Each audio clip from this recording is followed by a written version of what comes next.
Our story today happened in 1981 in the American state of Pennsylvania, specifically in the District of Columbia, in a small city known as Centralia, where the 12-year-old Todd Domboski was playing in the backyard of his house.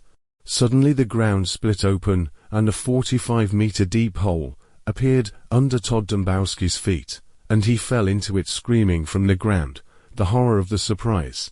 But fortunately for him, his older brother heard him and rushed to him and saved him.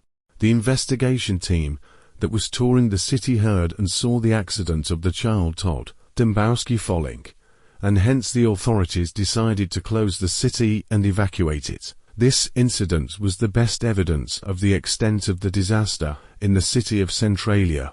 In the middle of the 19th century, coal deposits were discovered in the state of Pennsylvania, and because coal was an important source of energy at that time, many people worked to extract it, and many settlements were established near the coal mines.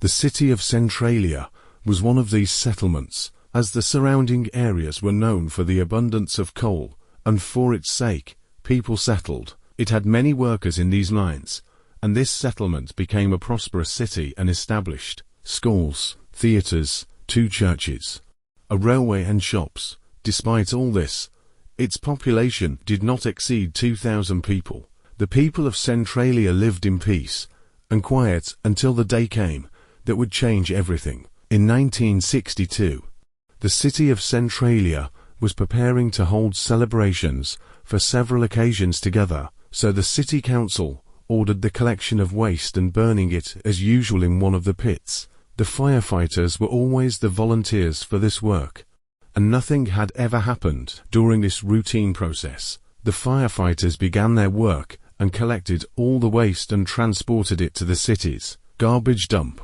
They set fires until all the waste was burned.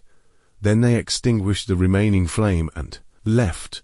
Neither the city council or the firefighters knew that the landfill in which they burned their waste was nothing but the pit of an old and abandoned coal mine. And from there the disaster began. Although the firefighters extinguished the remaining flames, the flame had extended to the lower depths of the mine and began to expand and spread into the coal layers located near the surface. And because the coal was filling the ground, the fire remained burning, and every day it extended more and more and to a greater distance. The city council knew about the fire and tried in every way to extinguish it, but to no avail. Large amounts of water were poured into the ground, but to no avail. The fire continued to burn and spread underground, and the situation got out of control. Local residents accused the firefighters of causing the fire through negligence, because they did not extinguish it. Well, the fire remained burning, and no signs of extinction appeared, despite all attempts by the city council. People continued to live in the city, despite the fire burning underground. But as the years passed and the fire expanded more and more underground, the consequences of the disaster began to appear, and many buildings began to crack and crack, threatening to collapse.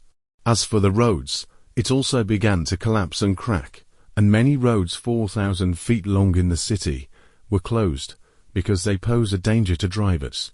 Residents also began to complain of health symptoms as a result of excessive inhalation of burning coal gas that comes out from under the ground. After cracking and cracking of the roads and lands as a result of the fire, it became a common sight to see. Toxic gases emerged from these cracks. In one of the gas stations, the owner of the station discovered that the temperature of the fuel tank had reached 77 degrees. Imagine, dear readers, if this tank exploded, and what might happen. After this, the owners of the gas stations began working in secret as a result of the great danger posed by the fuel with the underground fire that continued to rage, burning throughout the following years. Living in the city of Centralia has become like hell. Toxic gases are emanating from every crack in the ground. Buildings have cracked. Residents have contracted diseases as a result of the toxic gases in the air, and most of the roads are cut off or cracked and dangerous. What makes matters worse is the high heat that comes out from under the ground, which has made the ground so hot that it is not possible to walk on it without shoes. Scientists have estimated that the heat generated by fire can melt iron. After everything that happened in the city, people began to leave their homes and migrate to other areas and cities until the year 1981 came, and the accident happened to the child Todd Domboski, who fell into a hole in the ground that suddenly opened and miraculously survived despite inhaling a level 30 times higher than the acceptable level of carbon dioxide gas. The incident coincided with the visit of an investigation team into the fire, which is still burning underground despite the passage of many years and the extent of the dangers resulting from it. The incident was the greatest evidence of the hell existing in the city. The government ordered the evacuation of the city's residents, who numbered only 1,000 people. Most of the residents left because life had become impossible. Most of the houses were dismantled and taken out of the city, and in 1992 all city property was confiscated. Experts estimated that the area of the underground fire was 1.6 square kilometers, and it is difficult to judge the depth of this fire. Some may say that it is strange that the coal did not go out after large amounts of water were poured on it, and it continued to expand and spread over time. The truth is that the coal found in the state of Pennsylvania and near the city of Centralia is not like regular coal, but rather it is a special type of coal called anthracite coal. For example, the human body. It consists of 18% of coal and plants about 45% of coal. As for ordinary black coal, it consists of 60 to 70% of coal in its composition. As for anthracite coal, it consists of 97% of coal in its composition, meaning that it burns for longer periods than ordinary coal. It also releases toxic gases when burned. The city today, for more than 30 years, the city of Centralia has been deserted of residents. Scientists estimated that the fire would last from 100 to 250 years, and this makes returning to it impossible at the present time.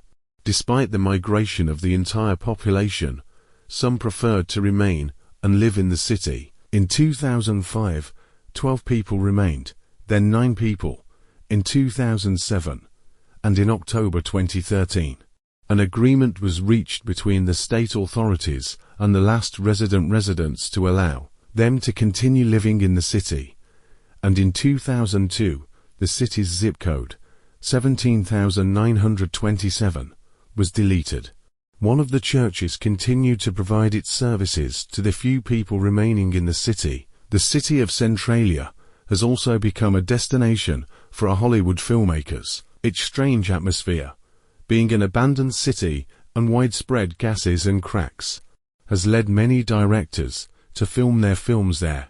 A scientific film was filmed there describing life on planet Earth after the disappearance of humans and other films. Finally, if you visit this city, you will find all roads closed, signs warning of danger everywhere, and the smell of smoke and gas spreading in the air. Will you venture out and visit it, knowing that it has become a destination for lovers of adventure, dangerous and strange places, and even tourists have also begun to flock to it? Will you be one of them, dear reader? Please, do you have the chance?